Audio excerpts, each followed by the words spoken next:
Semoga beliau senantiasa dalam keadaan sehat walafiat, panjang umur, fi taatillah. Para dewan guru yang kita hormati dan muliakan pula, para siswa-siswi SMA 1 Sakra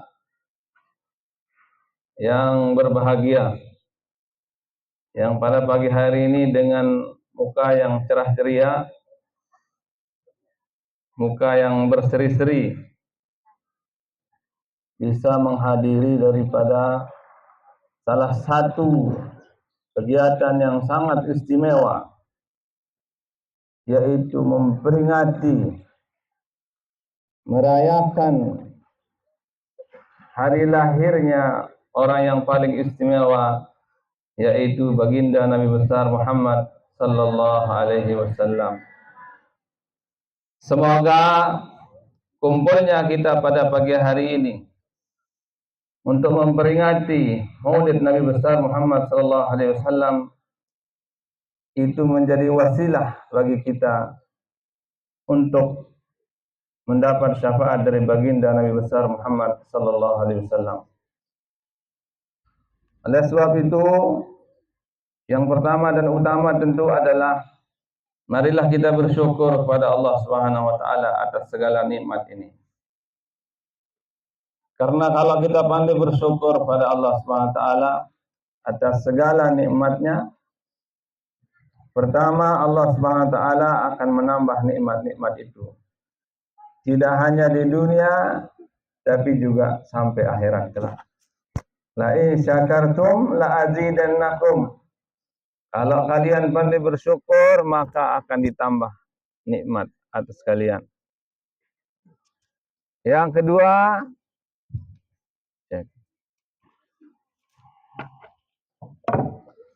kalau kita pandai bersyukur terhadap nikmat Allah SWT, syukur itulah yang akan menjadikan nikmat itu terpelihara, terjaga. Alhamdulillah ala nikmati amanun min zawaliha. Bersyukur terhadap nikmat Allah Subhanahu wa taala akan menjadikan nikmat-nikmat itu terpelihara dan terjaga. Yang ketiga, kalau kita pandai bersyukur terhadap nikmat Allah Subhanahu wa taala, insyaallah berkat syukur itu rasa sombong, keangkuhan yang ada dalam diri kita akan sirna dan hilang.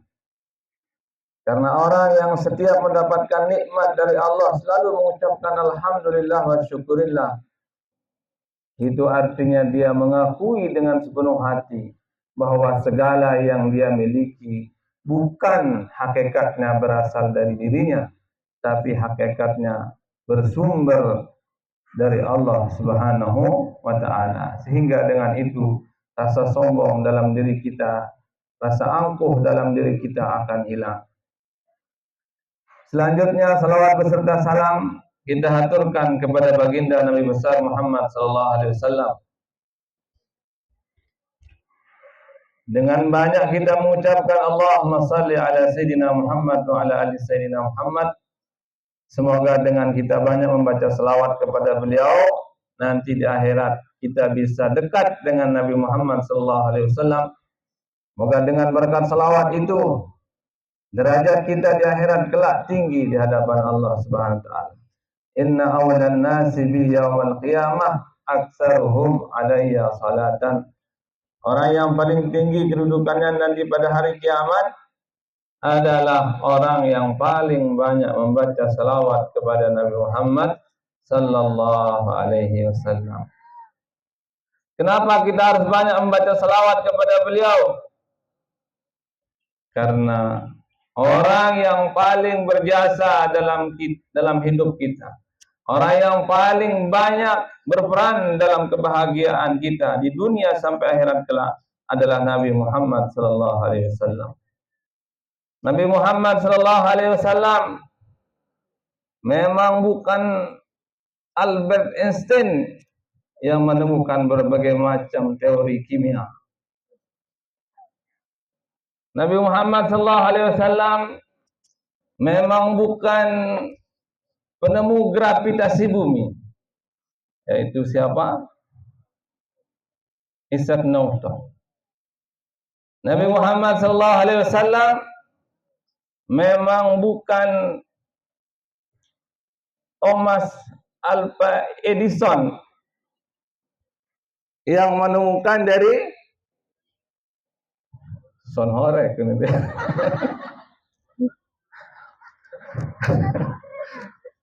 Di belakang jawabnya yang menemukan sonhorek. Lain itu. Kalau itu namanya Edison, enggak ada Thomas Alva-nya. Ya. Kalau Thomas Alva Edison itu penemu dari lampu pijar.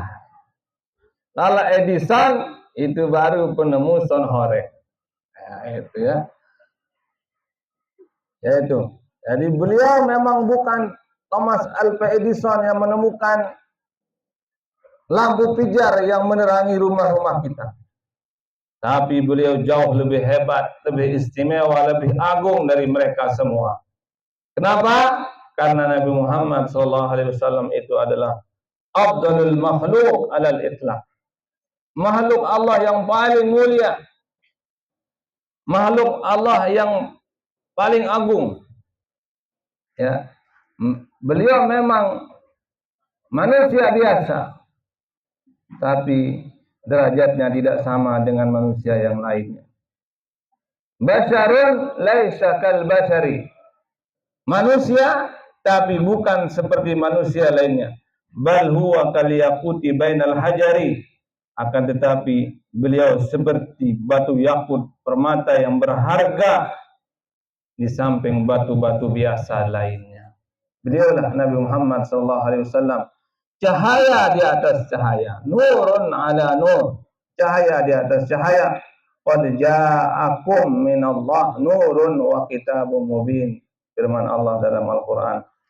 Telah datang kepada kalian itu cahaya, yaitu Nabi Muhammad sallallahu alaihi wasallam. Jauh sebelum beliau lahir sudah disebut-sebut oleh Allah Subhanahu wa taala. Sudah terkenal oleh para nabi-nabi terdahulu. Bahkan ketika Nabi Adam alaihissalam berada di surga, beliau menengadahkan mukanya ke atas arsy. Ternyata di arsy-Nya Allah Subhanahu wa taala itu di tiang-tiangnya tertulis asyhadu an la ilaha illallah wa asyhadu anna Muhammadar Rasulullah. Maka Nabi Adam alaihissalam ketika melihat ada nama Nabi Muhammad SAW di tiang-tiang arsy, Nabi Adam lalu yakin bahwa Muhammad ini bukan sembarangan orang. Sehingga ketika Nabi Adam alaihissalam mengeluh terhadap kesalahan yang dia lakukan, beliau bertaubat kepada Allah Subhanahu wa taala, berwasilah dengan nama Nabi Muhammad SAW. Lalu Allah Subhanahu wa taala berfirman, "Laulahu ya Adam ma khalaqtuka." Wahai Adam, untuk kamu ketahui bahwa Muhammad itu aku ciptakan engkau karena aku akan menciptakan Muhammad. Artinya apa? Aku menciptakan engkau wahai Adam karena aku nanti akan menciptakan Muhammad SAW, dan aku tidak akan menciptakanmu kalau aku tidak menciptakan Muhammad. Itulah kemuliaan dari baginda Nabi besar Muhammad SAW. Bahkan orang Israel dan juga agama-agama terdahulu sebelum Nabi Muhammad SAW, rata-rata di kitabnya itu sudah tertulis nama baginda Nabi Muhammad SAW. Tidak hanya namanya, bahkan ciri-cirinya Nabi Muhammad SAW yang akan lahir pada akhir zaman nanti sudah tertulis di kitab-kitab mereka. Ya, Bani Israel itu seperti yang kita ketahui, mereka waktu hijrah Nabi Muhammad SAW ke Madinah, mereka sudah banyak orang Israel itu di Madinah. Kenapa orang Israel banyak di Madinah sebelum datang Nabi Muhammad SAW? Karena Bani Israel itu dari zaman Nabi Musa, ketika Nabi Musa beserta kaumnya Bani Israel pergi berhaji ke Mekah, lalu balik menuju Palestina. Di tengah jalan dia menemui kota Yathrib, berpapasan atau melewati daripada kota Yathrib, Madinah. Setelah diteliti di dalam kitab Taurat, ternyata di kota Yathrib inilah nanti tempat hijrahnya Nabi yang kita tunggu itu, kata Bani Israel. Sudah ada dalam kitab Taurat ciri-cirinya, bagaimana model orangnya, sifatnya, namanya, semua ada di kitab Taurat. Sehingga orang Israel itu, orang Yahudi itu dikatakan dalam Al-Quran saking mengenal dengan detail Nabi Muhammad SAW, sampai dikatakan oleh Allah SWT, ya'rifunahu kama ya'rifuna abna'ahum. Orang Yahudi, orang Israel itu mengenal Nabi Muhammad SAW lebih dikenal daripada anaknya sendiri. Mereka lebih tahu ciri-ciri Nabi Muhammad SAW daripada ciri-ciri anaknya sendiri. Itulah pengetahuan dari Bani Israel tentang Nabi Muhammad SAW. Tapi begitu Nabi Muhammad SAW datang ke Madinah, mereka nggak mau percaya. Kenapa? Karena Bani Israel selama ini dimanjakan oleh Allah dengan apa? Dengan banyaknya para nabi dari mereka. Rata-rata nabi itu berasal dari Bani Israel. Ya. Bisa dikatakan sebelum Nabi Muhammad SAW sampai Nabi Ibrahim alaihissalam, rata-rata semuanya adalah nabi-nabi Bani Israel. Maka Nabi Ibrahim itu dikatakan sebagai Abul Anbiya wal Mursalin, bapaknya para nabi dan rasul. Kenapa? Karena tidak ada nabi setelah Nabi Ibrahim kecuali itu adalah keturunan dari Nabi Ibrahim alaihissalam. Tapi Nabi Ibrahim kan punya dua anak. Ada namanya Ishak, ada namanya siapa? Ishak dan Nabi Ismail. Dari Nabi Ismail turun Nabi Muhammad SAW, dari Nabi Ishak turun orang-orang Yahudi, orang-orang Israel ini. Jadi beliau Nabi Ibrahim dikatakan sebagai Abul Anbiya wal Mursalin karena tidak ada nabi setelah Nabi Ibrahim alaihissalam kecuali itu adalah keturunan Nabi baginda Nabi Ibrahim alaihissalam. Itu. Jadi Bani Israel itu menunggu daripada Nabi Muhammad SAW di Madinah Al-Munawwarah. Itulah daripada kehebatan dari Nabi kita Nabi Muhammad SAW. Lalu Nabi Muhammad SAW lahir pada tanggal berapa?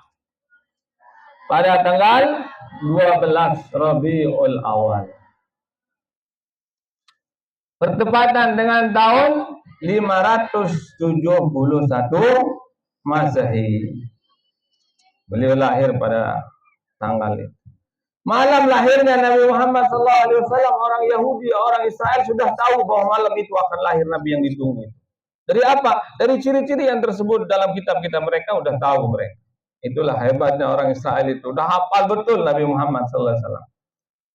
Ditunggu pada malam tanggal 12 Rabiul Awal itu. Orang Yahudi itu udah tahu bahwa malam ini akan lahir Nabi Muhammad SAW.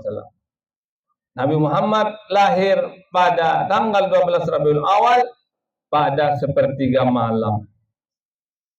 Tahu sepertiga malam? Tahu? Sekitar jam berapa? Sekitar jam 3 atau jam 4 itu namanya sepertiga. Jangan nggak tahu namanya sepertiga malam. Karena ada yang saya tanya, apa itu sepertiga malam?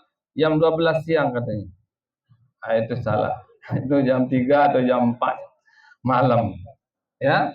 Nah, itulah mulianya sepertiga malam itu. Maka sering-seringlah bangun sepertiga malam untuk sholat tahajud. Ya. Kira tulis malam?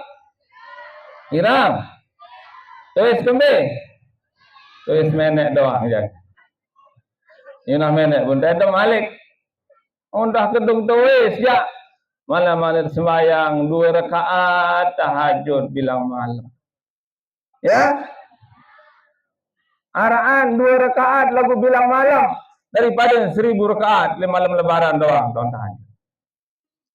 Khairul umur adwamuha wa in qalla. Sebaik-baik perbuatan ibadah itu sering dilakukan walaupun dia sedikit. Tetap dilakukan walaupun 2 rakaat. Tuh, manik ulama itu.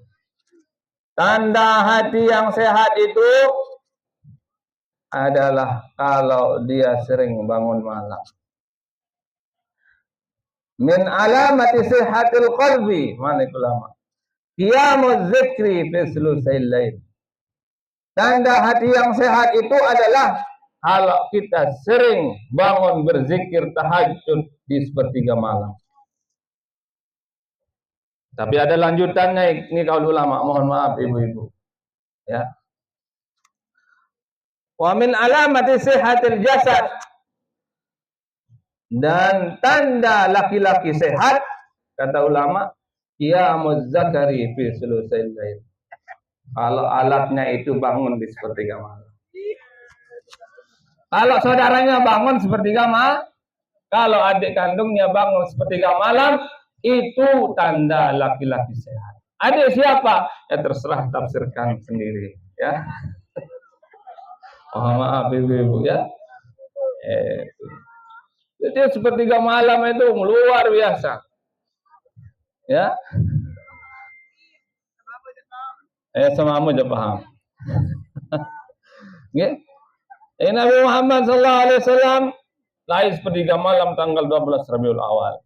Yang sering jadi pertanyaan orang, kenapa Nabi Muhammad sallallahu alaihi wasallam lahir pada bulan Rabiul Awal? Yang mana bulan Rabiul Awal itu bukan bulan mulia. Tidak seperti Zulhijjah, itu sudah mulia dari jauh sebelumnya. Tidak seperti Muharram, yang bulan Muharram ini adalah bulan mulia dari jauh-jauh hari. Tidak lahir pada bulan Rajab yang mulia. Tidak lahir pada bulan Ramadan yang mulia. Kenapa justru Nabi Muhammad SAW lahir pada bulan Rabiul Awal yang bukan bulan mulia? Dijawab oleh para ulama. Salah satunya adalah kaul daripada Sayyid Muhammad Alawi Al-Maliki. Beliau mengatakan bahwa Nabi Muhammad SAW dilahirkan pada bulan Rabiul Awal dan tidak di bulan-bulan mulia lainnya, supaya orang tidak beranggapan bahwa beliau numpang kemuliaan di bulan-bulan mulia itu. Justru bulan-bulan itulah yang numpang kemuliaan pada Nabi Muhammad SAW. Hari Senin juga numpang kemuliaan pada Nabi Muhammad SAW. Hari 12 juga Rabiul Awal numpang kemuliaan Nabi Muhammad SAW. Hari Senin yang awalnya bukan hari mulia menjadi hari mulia. Gara-gara Nabi Muhammad SAW lahir hari Senin. Sampai kita disunahkan untuk puasa tiap hari Senin. Kira puasa bilang juz Senin? Kira? Ada ketua separuh. Kira puasa bilang juz Senin. Kira bapak namuk di Lembang. Yo. Sunnah kita puasa hari Senin. Tapi ada yang tidak disunahkan puasa hari Senin. Siapa? Istri-istri yang tidak dikasih oleh suaminya. Namun dia tebing si semamun dia kanggo puasa. Misal ngejin dengan ini, oh kakak ke puasa, lima hari puasa sunnah jelas Senin. Oh ndak puasa. Dia tahun dia minta aku bilang jelas penjelu ni semamun. Dia kanggo puasa dengan ini. Kalau suaminya tidak mengizinkan karena ada Nek tahun dia berdengar ya aku adik ini tidak puasa. Kalau itu alasannya kan ada hajat suami, nggak boleh seorang istri puasa sunnah. Itu bulan Rabiul Awal menjadi bulan mulia karena Nabi Muhammad SAW lahir pada bulan Rabiul Awal. Jadi beliau yang membuat bulan itu mulia. Bahkan kota Al-Madinah Al-Munawwarah, tidak hanya bulan, tempat juga bisa mulia karena berkat Nabi Muhammad sallallahu alaihi wasallam. Madinah itu awalnya bukan tempat mulia. Tapi begitu Nabi Muhammad sallallahu alaihi wasallam datang ke Madinah, jadilah Madinah itu menjadi kota mulia. Menjadi tanah haram. Siapa yang membuatnya menjadi tanah haram? Nabi Muhammad sallallahu alaihi wasallam. Inni haramtul Madinata kama harama Ibrahimu Makkah.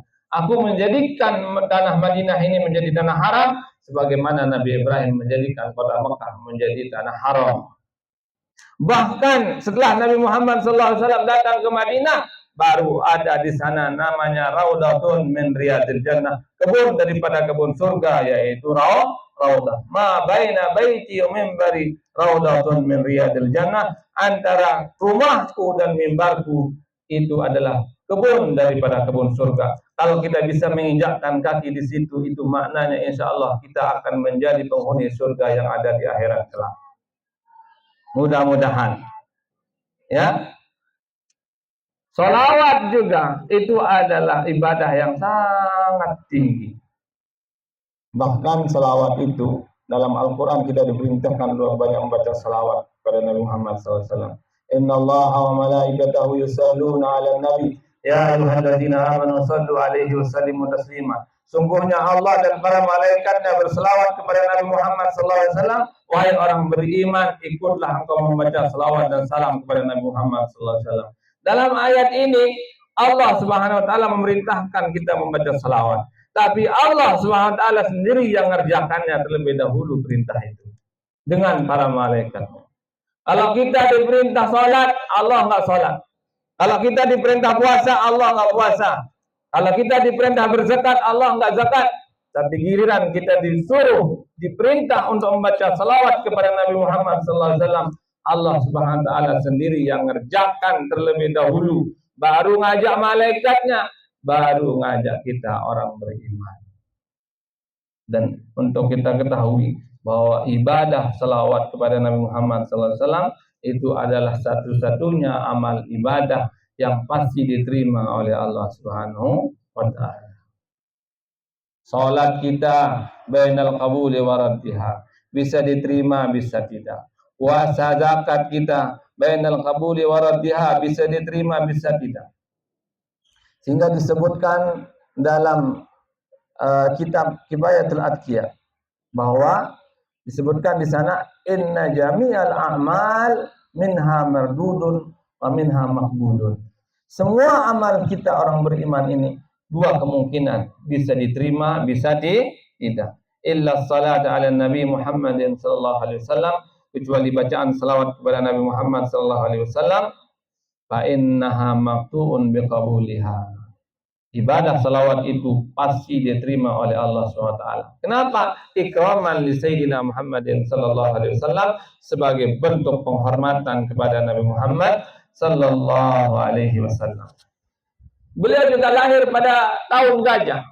Gajah itu ketika mau menghancurkan Ka'bah, itu mereka dihancurkan. Kenapa mereka dihancurkan, dibinasakan oleh Allah tentara bergajah itu? Itu alasannya juga dalam kitab Nurul Yaqin, ikraman li Sayyidina Muhammadin sallallahu alaihi wasallam, sebagai bentuk penghormatan kepada Nabi Muhammad sallallahu alaihi wasallam. Karena Ka'bah itu pada zaman dahulu jadi persaingan antara suku Arab satu dengan yang lain. Karena di Mekah waktu itu ada Ka'bah yang menjadi daya tarik wisata. Luwe dengan datang menuju Mekah gara-gara Ka'bah sendiri. Ibun cemburu dengan Yaman, ke Mekah doang, lain dengan berkunjung. Namun luwe dengan berkunjung kan banyak dagangan yang laku. Kalau pariwisata lancar, ekonomi juga naik. Maka kita di Lombok menggalakkan pariwisata halal. Pariwisata halal. Ya, artinya pariwisata tanpa yang haram-haram. Tapi banyak haramnya juga. Susah murni halal. Ya. Ya minimal dengan banyaknya orang berkunjung ke Lombok, ekonomi masyarakat jadi naik. Maka kita sebagai generasi muda harus banyak belajar supaya ketika nanti Lombok menjadi destinasi wisata halal yang hebat, kalian sudah menjadi orang hebat yang siap menghadapi tantangan zaman. Jangan jadi penonton di rumah sendiri. Jangan jadi tamu di rumah sendiri. Karena tidak punya potensi. Nauzubillah. Maka dari sekarang adik-adik harus rajin belajar. Khususnya belajar bahasa Inggris. Demen bahasa Inggris tuh, Dek? Baru dia teman bahasa Inggris. Ibu dimin datang guru bahasa Inggris kemarin apa hage sinsre ya. Datang guru bahasa Inggris. Enggak boleh begitu. Harus senang sama semua pelajaran. Bahasa Inggris harus didalami, harus bahasa Arab juga harus didalami juga. Gampang kalau kita mau, tapi jangan digampang-gampangin. Soalnya ada cerita orang yang menganggap bahasa Inggris itu gampang. Dia pergi kursus bahasa Inggris. Di tempat kursusnya itu dia tanya sama gurunya, baru mulai kursus sudah nanya-nanya. Mbak Guru, apa bahasa Inggris pulpen? Apa? Pen. Apa bahasa Inggris buku? Book. Apa enggak? Udah. Enggak sing ketua ada guru nuah. Aru lalu buat kesimpulan. Ada murahan bahasa Inggris ini. Kembali kena murah. Karing teh bayar sepelang doang. Pulpen, apa buku-buku nih. Bulan lalu jok sedim panti terus. Wah ceket bahasa Inggris. Karing teh bayar sepelang doang. Dimindai terus. Selampak ter. Apa kena selampak ter? Selamat pagi turis-turis. Turis dia satu kewak kena selampak ter melengon dah. Apa ni dengan jogang sini? Apa melengon doang turis ni tena bahasa Inggris tu ni. Lanjut Malik. In the cab pun ni. In the cab. Apa kena in the cab? In the kenteng.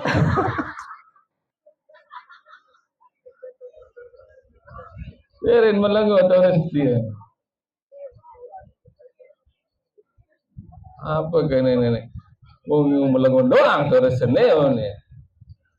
Turbo ni. Apa kena turbo? Turis bodoh. Parahnya sepelang doang terbaik. Terlalu dini dia mengambil kesimpulan. Oh ternyata aku bongaan ni. Boleh Malik kalau kursus bahasa Inggris. Itu biasa dengan bongak kadang dia tahu dia bongak. Maka itulah bahaya kalau orang bodoh tidak mengetahui kebodohannya. Karena ada tingkatannya itu. Ada orang pintar, orang alim tahu dirinya alim. Ya'rifu annahu alimun, maka dia ngajar, dia ngamalkan ilmunya. Ada orang alim yang tidak tahu dirinya alim, dia enggak ngamalkan ilmunya. Ada orang bodoh yang tahu dirinya bodoh, maka dia belajar. Ada orang yang apa? Annahu jahilun la ya'rifu annahu jahilun. Itu yang paling parah. Ada orang yang bodoh tapi tidak tahu dirinya bodoh. Itu namanya jahilun murakkabun. Itu namanya bodoh tersusun-susun kebodohannya. Justru orang bodoh itu yang susah diajak debat. Kalau adik-adik ketemu orang bodoh nggak pernah sekolah, ya jangan diajak berdebat, dikasih pengajian aja. Tapi alhamdulillah adik-adik kita semua termasuk, mudah-mudahan termasuk orang-orang pintar dan mengamalkan ilmunya. Nah, jadi itu kembali ke Nabi Muhammad SAW, beliau lahir pada tahun gajah, pada tahun mau dihancurkannya Ka'bah oleh tentara Abraha. Lalu mereka lah yang dihancurkan oleh Allah Subhanahu wa taala. Nabi Muhammad SAW itu adalah inspirasi bagi kita semua yang telah memberikan kita pelajaran dari segala seluk-beluk daripada kehidupan beliau. Laqad ja'akum rasulun min anfusikum azizun 'alaihi ma anittum harisun 'alaikum bil mu'minina raufur rahim.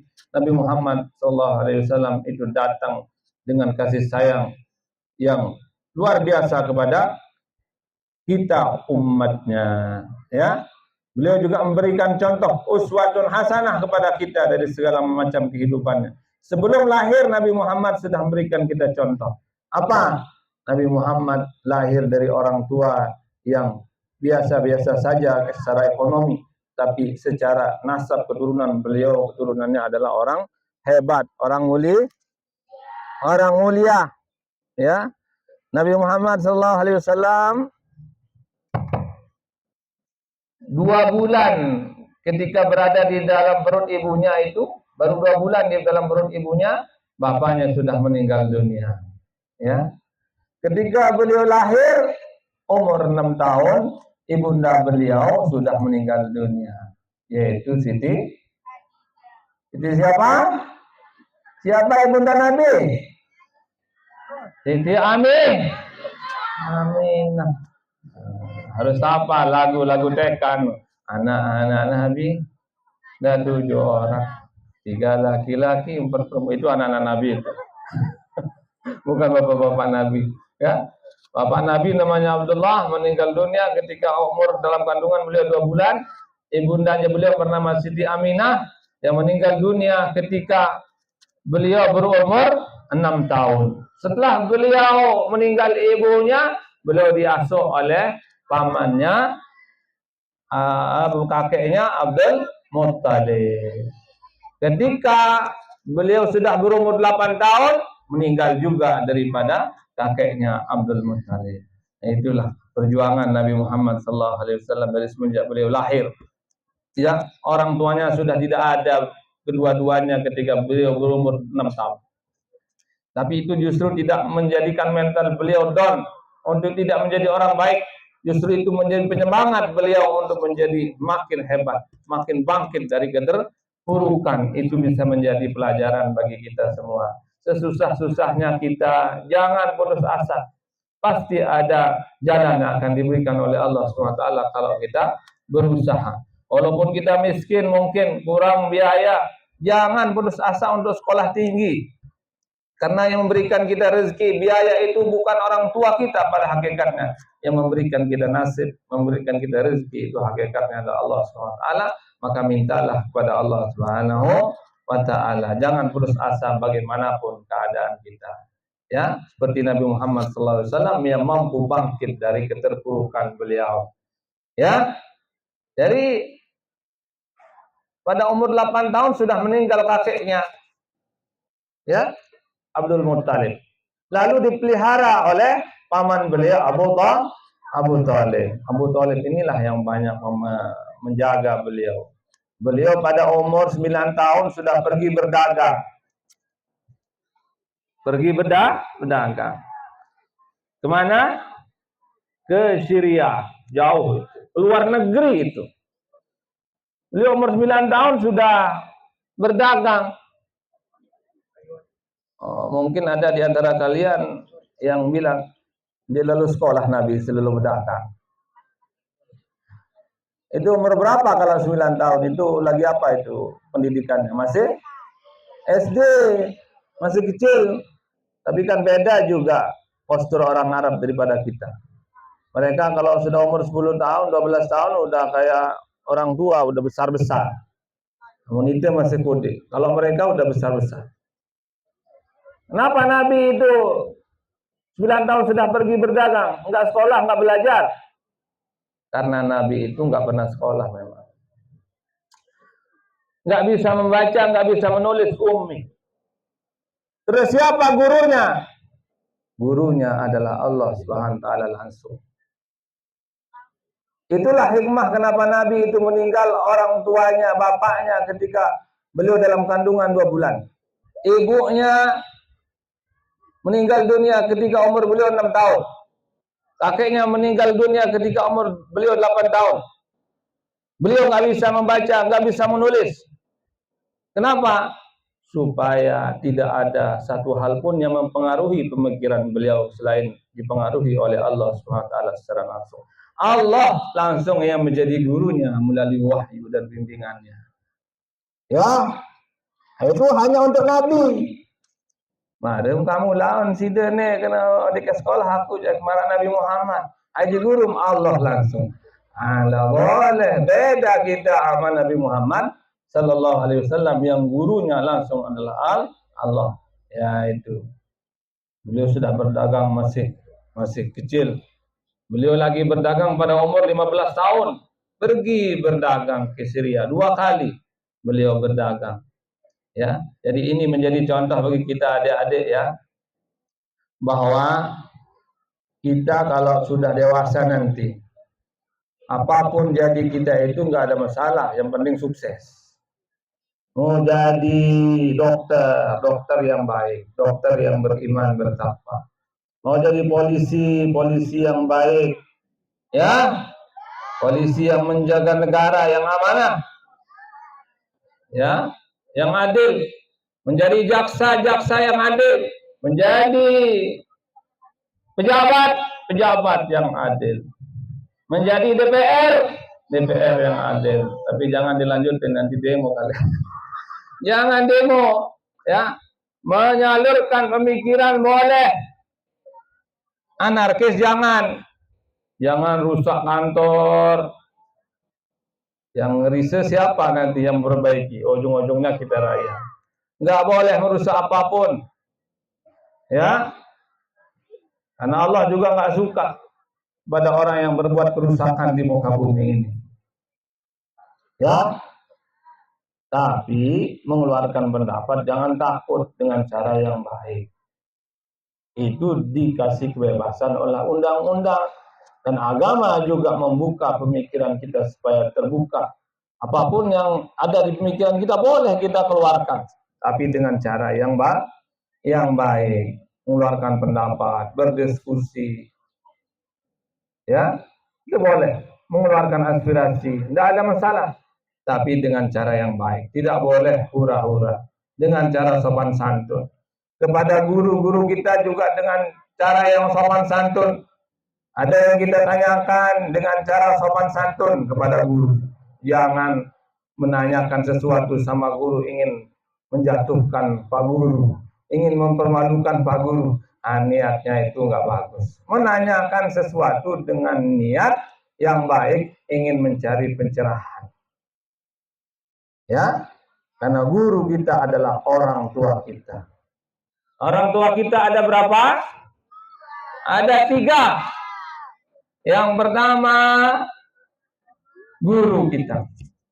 Yang kedua, orang tua yang melahirkan kita. Yang ketiga, mertua kita. Ada yang sudah punya mertua di sini? Ada Bapak Guru yang sudah punya. Kamu dia belum? Dari yang 3 ini siapa yang paling mulia? Yang paling mulia adalah guru. Guru lebih mulia daripada orang tua yang melahirkan kita. Guru lebih mulia daripada mertua kita. Kenapa guru lebih mulia daripada orang tua kita? Karena orang tua kita hanya memberikan makan kepada zahir kita saja. Sedangkan guru itulah yang memberikan makan batin akal sehat kita.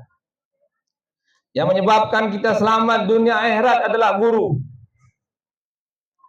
Ya, Iskandar Zulkarnain dulu pernah ditanya, kenapa engkau lebih menghormati gurumu daripada orang tuamu? Karena orang tuaku yang menurunkan aku dari langit ke dunia, sedangkan guruku lah yang mengangkat aku dari dunia ke langit. Artinya apa? Artinya yang memberikan, yang membuat kita selamat dari dunia di alam kubur sampai akhirat kelak adalah guru-guru kita. Nabi Muhammad SAW itu adalah guru daripada para guru. Masyayikhul masyaikh. Guru daripada semua guru.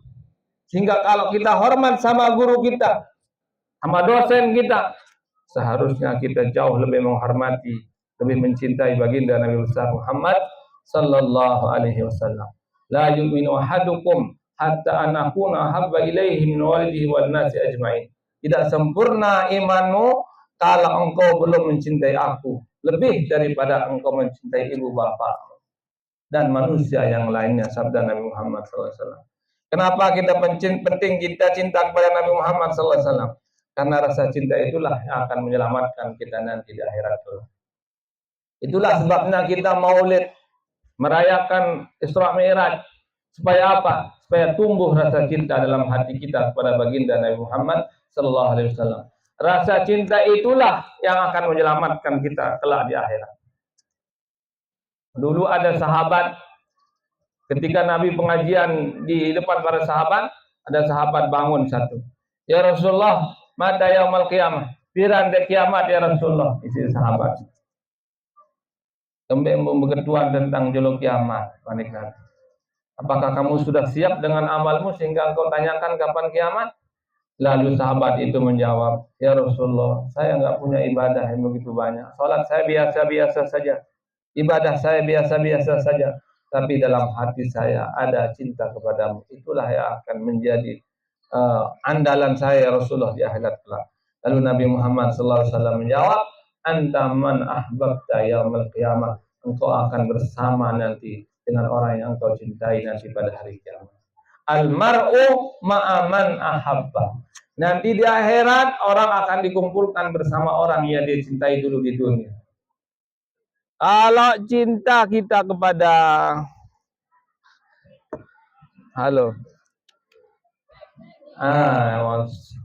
wah iya enggak kendah nih. Lagi sebelah lah nih, terus kok kendung tuh. Jadi kalau kita cinta kepada Michael Jackson, maka Michael Jackson nanti bersama dia nanti di akhirat. Kalau kalian cinta kepada artis-artis, nanti sama-sama artis itu dikumpulkan nanti. Kalau kalian cinta sama artis Korea, nanti sama artis Korea kumpulnya di padang mahsyar.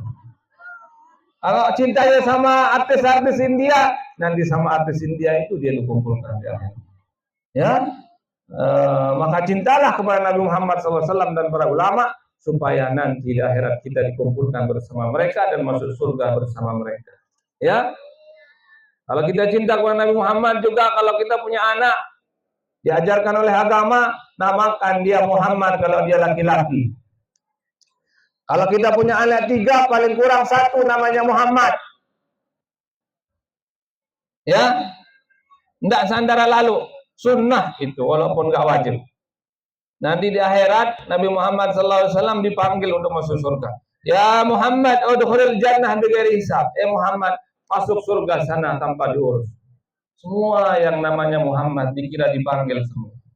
Akhirnya berdirilah semua yang namanya Muhammad masuk surga. Terus malaikat tahun melemu doang.